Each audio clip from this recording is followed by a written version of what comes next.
now. So a very warm welcome to all of our audiences. Today we are graced with the presence of Prof. Dr. Victor, who will be speaking on the very interesting topic of the doctor engineer, a bridge for innovation.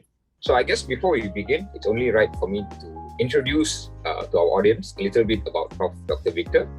So Dr. Victor has been a practicing doctor since 1995 when he started his houseman. This was years before I think most of us were born anyway. So after his HO, he was posted to KK, Pengkalan Hulu. And this is actually where his interest started to flourish. So Prof. Victor is someone who likes to work with communities and has a keen interest in finding new ways of doing things. And actually, he once got an idea of a health promotion kiosk from an advertising gimmick he saw in the supermarket. And this idea actually won the Hulu Perak Health Innovative Awards back in 1999. So a year later, in 2000, he joined NPH in UM. And due to his love for a challenge, he continued with NPH OH, which was just introduced at the time. And this decision actually provided him with a great opportunity. He was accepted as a medical lecturer in UM after his graduation. And due to his continued inquisitiveness, he actually took the Masters of Engineering so that he could learn how the engineers actually think and how their mind works. And this experience has actually helped him develop innovative ideas, especially during the COVID-19 pandemic. So, Prof. Victor, thank you so much for being here with us today. All right, thank you very much, Joe and Joel, and I'm glad I'll be here. And thank you for the invitation. All right, thanks, Doctor. So let's get right down to the topic. So our topic today is the doctor engineer and a bridge for innovation. So it's very interesting to me. So perhaps you can share with the audience why exactly you chose this topic of the doctor engineer. Basically, it's very simple. It's that sometimes when we are doctors, we are focused on only what we learn in medical school. And we don't look outside our borders, and we don't think beyond what we know. And most of the time, because doctors are considered the creme de creme, the medical student especially medical student from UM, the creme de creme of the what call that. And then you basically you don't think what other people are doing, and you don't know how other people works. So it was an interesting thing to look at it from the perspective of looking at things not just from a doctor's perspective, but also from how other people think of things and how things actually works around the world. And that is why I choose this topic. And of course, from the information that you shared just now, I did a Master's of Engineering, Safety, Health and Environment, because I want to learn basically to see how the engineers actually think, and that is quite interesting because each of the faculty or each of the specialty in the university have actually different way of thinking in the context that we are being brought up, we are being educated, and our experience, and that actually allows me to work more closely with the engineers, especially during the COVID-19 pandemic, than just because being a doctor and then demanding that things can be done, but not understanding their limitation and what they can and cannot do. So I think that is why the topic actually comes up. All right, thank you so much for that, Doctor. So besides wanting to know how engineers think, were there any other perhaps intrinsic motivation that motivated you towards the engineering field? And maybe you can also share with us what have you learned? Because you mentioned, we all think differently in different fields. So perhaps what changed after that? Yeah, basically it all started from the facts that I finished my Master of Occupational Health, Master Public Health, Occupational Health from UM. And when after I finished and I start to go and do attachment in various organizations like ExxonMobil, Dodge, Soxo, and also other places, I found that there is most of the time when you talk about control measures, that means how to reduce the hazard in the workplace, it comes down to engineering control. So although I am capable of understanding what is engineering control, but it's still quite difficult for me to actually discuss this with the engineers or bring this out in a discussion that, all right, can we look at this and can we look at that in a context of occupational safety and health control measures. The engineer would look at me in the context that I'm not an engineer, I'm a doctor. What am I doing here? Why am I talking? So there was an opportunity that actually arose during that period of time when I was working here as a medical lecturer, and there was a new course coming out, which is the Masters of Engineering, Safety, Health and Environment course. So it was new, it was basically just introduced, and we are one of the, basically our faculty and our department also are contributing to the course in the context of teaching them, running one module, which basically focus on occupational health and environmental health. So during that time, is where I was toying with the idea of why can't I take this Master of Engineering, Safety and Environmental course. So I applied and I got a place. Then after that, I applied for a scholarship from which they allowed, because I am basically teaching here.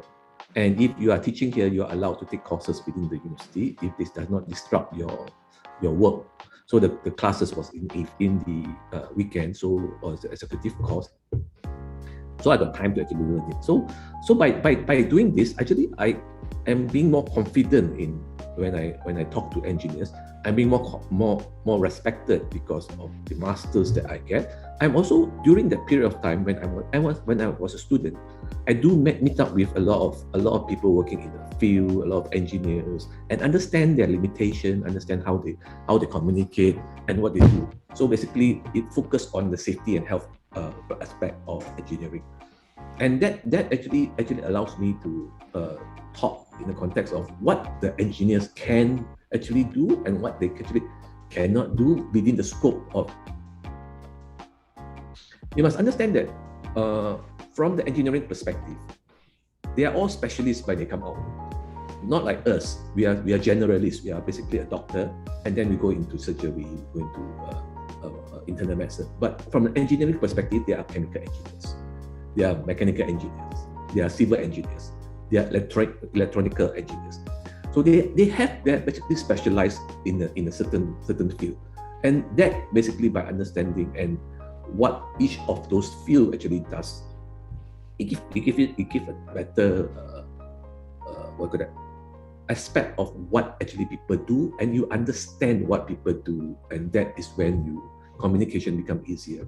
The ideal thing is that you all are doctors to come up with, and usually when we talk, and most of the time because we are doctors, we spend a lot of time in our hostel, and in your hostel is basically with doctors. It is not with other faculty, except from for year 1 and year 2, maybe you have spent time after, but year 3 and then on was you have no time to actually talk to other people, and that actually prevents you from understanding what other people are doing, what other people thoughts is, and actually that limits the experience as a university student.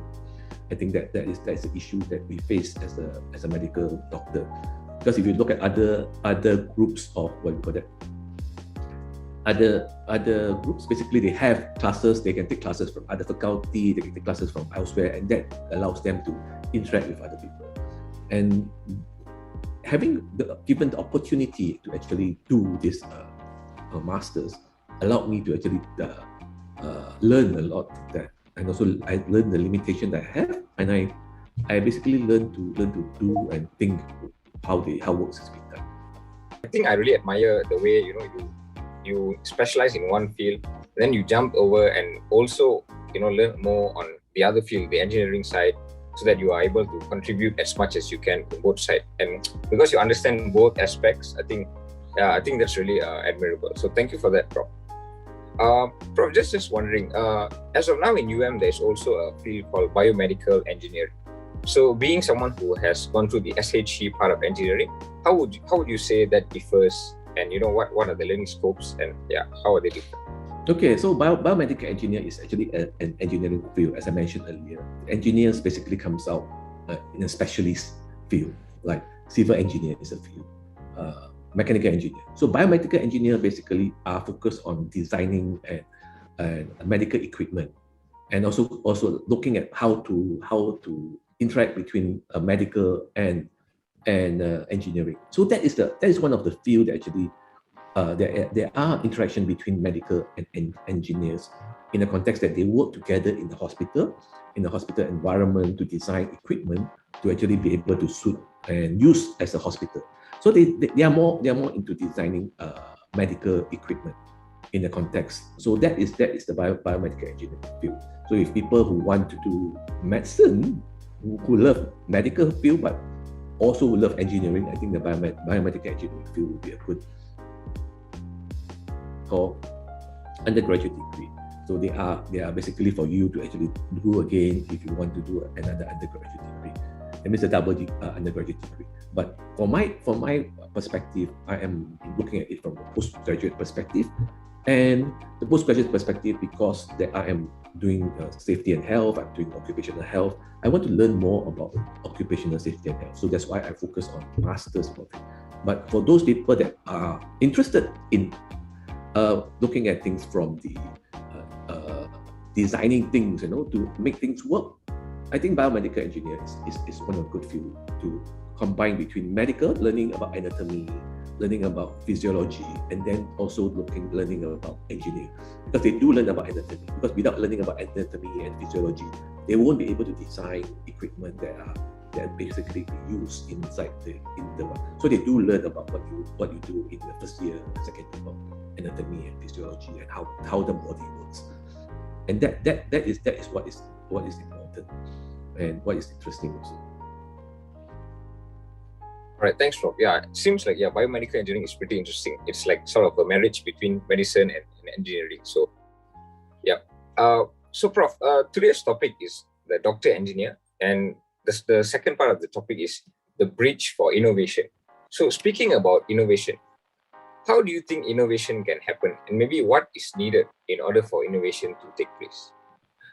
The main thing about innovation is basically you must learn to look at things from different perspective, and also you must learn to use what you have already already know, and apply things from other field to the current field, and also look at it from innovation in the context of because innovation can be anything. Innovation is basically you experience something and then there is no tools for you to use it. Then you say, okay, can I develop a tool for me to actually do something about it?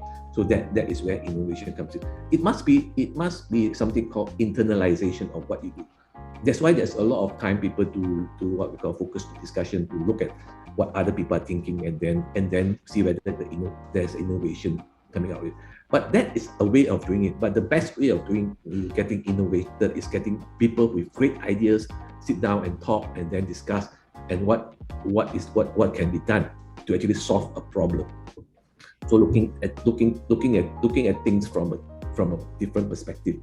But before you actually innovate, you need to also understand how things actually works and how things work beyond what we call beyond your medical field, beyond your understanding of medicine. So from my perspective, basically looking at it from the engineering perspective and having done Master of Engineering, and that actually allowed me to look at it and look at things a little bit different from what we have, and then but also understanding how things actually is working, especially during COVID-19. So COVID-19 is basically, we know, is a SARS-CoV-2 is a airborne virus. It is transmitted to inhalation, and then it's a respiratory virus. So that we know, and that we know very early on in 2022. So 2020, that we know already is a respiratory virus, and by knowing it's a respiratory virus, at the end of this is that this is a basic that we know, correct? When you learn from your basic, you retain what you learn from your basic, and then you use what you learn from your basic, and then you look at it from what can I do with the basic knowledge that I have. That's why the basic knowledge that you have currently, that you learn not just from medical school, but even from your secondary school, when you learn about physics, when you learn about chemistry, those are the basic knowledge that you have. And those are basically very useful moving forward. So from that perspective, I look at it. Okay, this is basically a virus that can transmit through what we call aerosol or through airborne transmission. So and then the things that how do we stop airborne transmission? How do we avoid airborne transmission? So that's why I can actually looking at it from another perspective. All right, looking at it from, let's say, when you go out to shop, when you go out to do something, and then you look at things that people do and how things actually works. I love that. I love to look at how things actually works. So from I did innovation in our emergency department, where basically we put barriers, all right, around the cubicle that we don't have that at that point of time. And because we know that this is airborne, and we know that because of the aerosol general procedure that the ED people actually does for a COVID patient, so by actually confining the what we call it, the risk within a cubicle, then it will reduce the risk for people outside who is not handling the patient. So there was, at that time, basically we started off with MCO, and all the shops are closed, and then we don't have people coming in to do renovation and things like that. So I saw there's a curtain rail up there, and also I saw there's a similar gadgets that in IKEA that actually use curtain rail to actually as a form like a doorway. So from that perspective, I use what I learn, what I see from IKEA, I bring it back to our emergency department. I discuss with our engineers. I discuss with our to actually come out and come out with a way of basically how to confine the space. So we did that very early, and actually that is helpful in the context that it reduces the risk of people outside who start handling the patient, and that give them, and that actually prevents the transmission of COVID to the ED very, very early on. So those are something that basically, it's a very simple thing. Innovation doesn't need to be very, very big, something very new, or something very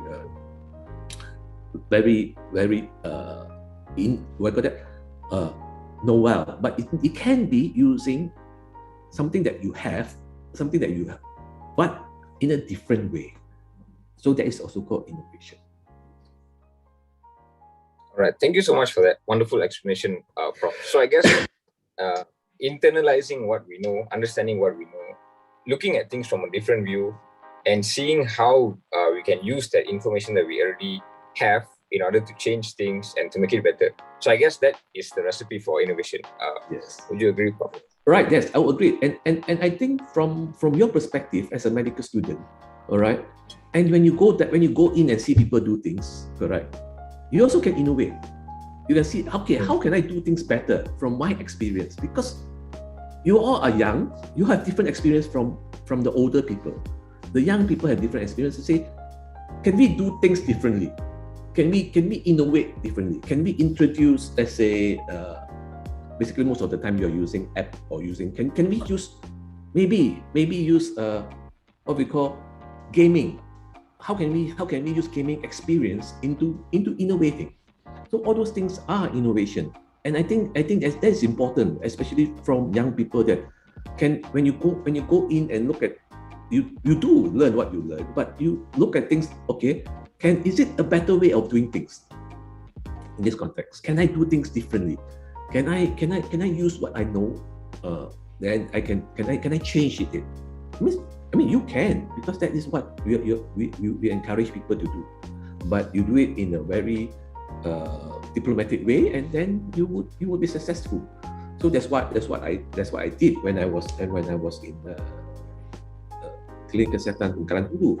I saw something being as a gimmick, and I said, okay, can we use this gimmick as a health promotion tool? So we developed a kiosk. At the point of time, there was no such innovation kiosk in a cheap way. It's basically it will be very expensive. So basically, what I did is just get a PC, all right, develop using PowerPoint, and then develop the PowerPoint kiosk presentation, and then present it as a health promotion. So it's an interactive health promotion, and for interactive health promotion at that period of time is 1999. It's quite innovative. So you can do it, and I think it's important for you to look at things differently. All right, thank you so much for that. It's very nice to hear that, Prof.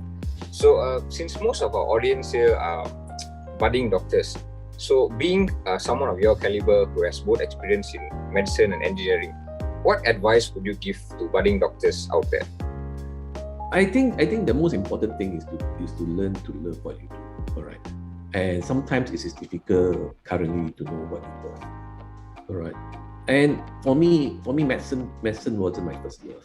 All right, so this is what we call is arranged marriage, and then you learn to love it more and more. But even in arranged marriage, you can innovate and find something different. That's why I moved out from clinical practice to do public health, because I cannot envision for me to actually sit in a clinic every day for the rest of my life, looking at people coming in and giving medicine for the rest of my life, and then they don't improve in the context that they still come back to you every month, because this is a chronic disease. So that is the reason that when I was posted to Klinik Kesihatan Perkaran Hulu, I find it quite interesting and quite that working with people, working with community actually works. So for you all, as a budding medical doctor, the best thing to do now is find time to go and volunteer in organization that you love.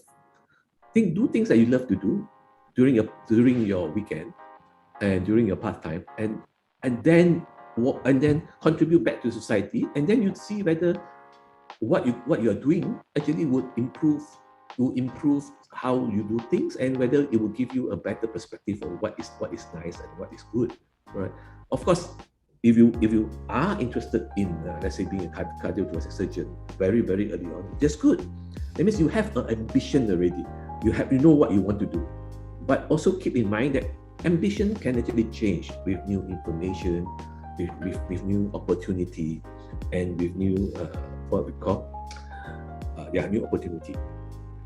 In my case, is exactly what happened, right? And my first love also is not public health. From medical perspective, I wanted to become an ophthalmologist.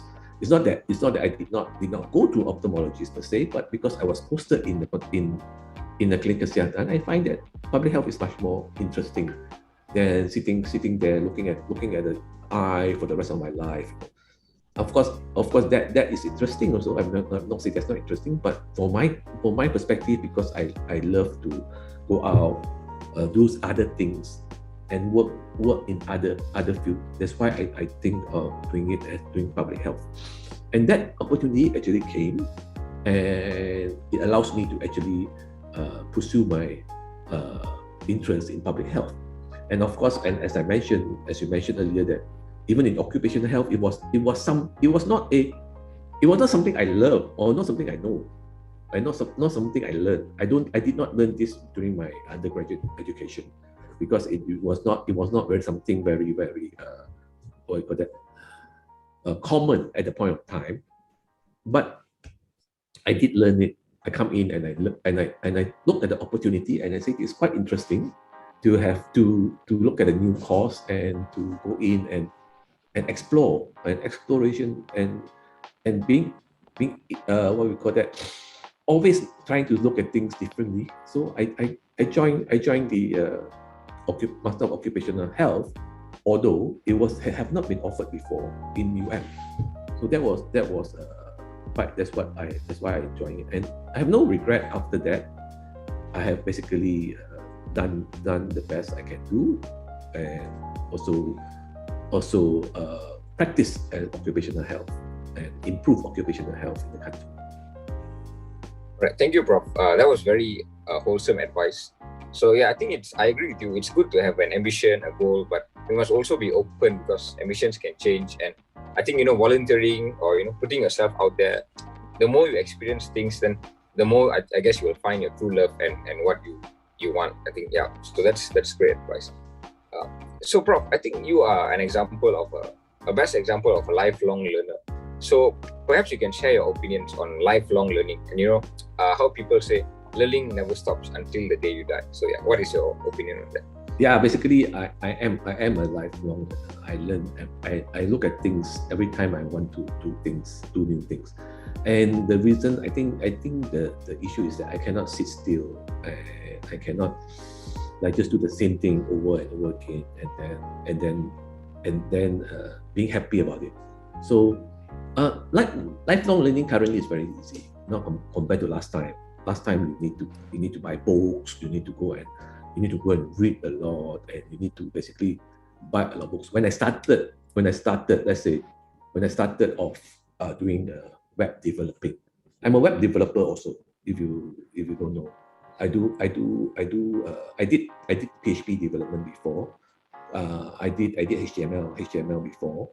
I also do Visual Basic and some other computer programming, and that was very very early on in my career. Basically, before I did my cert, so I actually even do data D-based programming. That was way back in 1987. So it was way back there, and over the time, basically, when I want to learn something, I buy books to learn, and there is a lot of books that actually give you good guidance of how to do things. But in your time now, you don't have to do that anymore. You can just go on to the YouTube and even join some of the online learning tools that you have, and you can actually learn a lot from that. And learning things is not for you to get a certificate or not to get just a certification, but learning things also is for you to basically being happy to learn something new and being able to do something which is different from what other people do. So being a web developer myself, I manage actually 5 websites, and I develop and manage my department website. If you want to go to the department website, it's spm.um.edu.my. It's our department website. So that basically is developed and managed by me, and that is basically quite a lot of things that goes into it. And doing that and learning that, most of the time I learn from looking at how things are being done. I'm also interested in filming, so I do film editing, and I do that way back when I was in the medical school, when I edited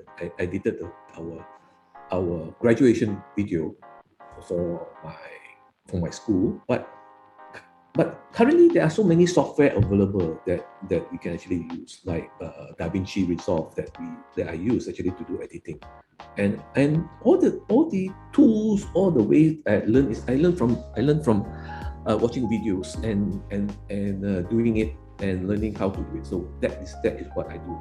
But of course, beyond that, I also have another master's. I have Masters of Occupational Safety and Health, which is basically from the University of Turin in Italy, and that also is something that I treasure most. It's not the knowledge of the science of it. And for that master's, basically, I was given a scholarship, so I was very lucky. Actually, I won the scholarship. I was very lucky to get in, and University Malaya sponsored the other part of the scholarship. So I went to Italy for 3 months, which is quite a nice experience. And I was working with people from around the world. I understand what's happening around the world, especially in the context of occupational health, occupational safety and health. So the main thing is that you cannot say that you are an expert. You are an expert, correct? But there's also an expert in other fields around there. And you need to talk to people, you need to connect with people, you need to know that there's other people out there doing the similar things or doing things differently. And that connection is what makes us a human. And that is what's important in the context. So learning is basically many things, and there's many ways you can learn, many ways you can continue to learn and continue to do things and continue to innovate, continue to look at things so that you can actually improve on what you have done. Thank you so much, Prof. Victor. Yeah, I think I agree with you we are experts, but it's always important to know that there are other experts, and it's very good to combine our efforts in order to bring innovation forward. So which is in line with our event's name, which is Gathering of the Great Minds, where great minds come together to make great things. So Prof, I really admired how you've been a lifelong learner. So what are your aspirations and goals in the future? So what else do you see yourself accomplishing, and what do you want to see in the future in terms of innovation? I want to see is basically that everyone is a lifelong learner. Everyone can learn, but I also want to advise people that sometimes learning learning is for learning's sake. All right. If you do something that you love and you do something that you want to learn something, is good. It's much more happier than learning for a certificate. A lot of the time, what we do is basically we learn because we need the certificate. We need the accreditation. We need people to recognize us. That is something that is good, but it shouldn't be the only thing that you want for. You need to basically do something that you want to do, learn something that you want to learn. And that is what, in the future, I'm going to continue to learn. We must understand that the world does not stop. The world continue to improve, continue to innovate. Technology is changing all the time. And this technology is changing so fast that we must always keep up with the pace. Currently, the AI is so good, all right. Artificial intelligence is so good, machine learning is so good that in the future, you might not need a diagnostic capacity. The AI can do the diagnostic capacity for you. So what is the role of doctors in the future? If the doctors is just to confirm the AI, what we call that, diagnosis, that is maybe the only thing that you need to do, because everything the AI will tell you, okay, can you take this blood, take that blood, take that blood. And in the future, if you look at it, I think the most destructive issue that we have now is the self-test COVID-19. It's most destructive, and none of you might not think of it as a destructive in the context of medical field, because they can do now saliva tests for COVID-19. Imagine what they can do in the future with saliva tests. And they don't have to talk to you anymore. They just input this into a computer and the AI is there. The AI will basically be able to tell, okay, this is what you have. Of course that has happened already, but not in Malaysia. If you're genetic testing, right? But in Malaysia now, we have basically people are very comfortable giving their saliva, very comfortable to do saliva test. So saliva test itself is something is going to be very destructive of what you look at medical currently and what you are going to get when you come up to practice 10 years time. So I think at your level, you should look at it. How to keep myself relevant when I come out. Yeah, I think that is very sound advice. I think we need to evolve as fast as technology is evolving now. Yeah. So I guess we have come to an end of our podcast. So thank you so much for sharing all of your insights, Prof. So before we end, perhaps you have any last piece of message or advice that you'd like to give us? Yes, basically, the main thing is that you are a medical student now. You are learning medicine. Don't forget there's a world outside, all right, of medicine, and continue to ensure that what is happening outside you understand and how actually it will affect you in the future. I think that is the best advice I can give. Because most of the time when we are in medical school, we forget what's happening. So do spend time with people from outside your field. Do go to the university and look for other people from other faculty, other field, and then talk to them and let them, and then get more input. You will be a more wholesome person. You'll be a much better doctor. The doctor of the future is not about whether you can diagnose a disease or not. The doctor of the future is about how well you communicate with the patient.